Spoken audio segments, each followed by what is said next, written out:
Hendak mencari nafkah untuk keluarga dengan menyopir dump truk ekspedisi, korban malah ditodong gerombolan remaja yang berkedok sebagai pembersih kaca di lampu merah.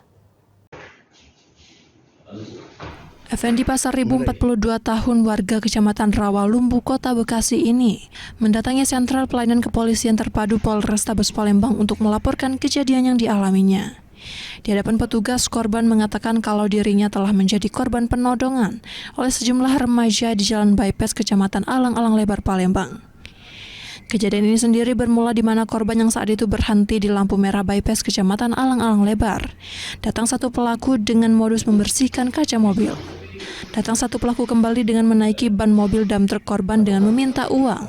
Korban yang telah memberikan uang senilai Rp2.000 itu menolak untuk memberi, sehingga pelaku memukul korban dan merampas tas dan handphone milik korban. Merasa ada perlawanan dari korban, kawanan pelaku lainnya, 4 orang pun datang membantu dan membawa batu. Merasa terancam, korban pun harus melepaskan tas yang berisikan uang dan surat-surat kendaraan.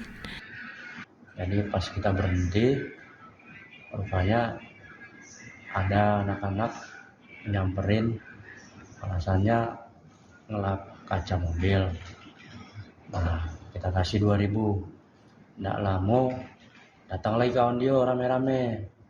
Nah, naik ke atas ban, terus dia tangannya masuk lewat kaca, ditengok ada HP di dalam, dia dirampas. Saya tarik lagi, terus diambil lagi tas, saya tarik lagi, tarik-tarikan. Datang lagi teman dia rame-rame.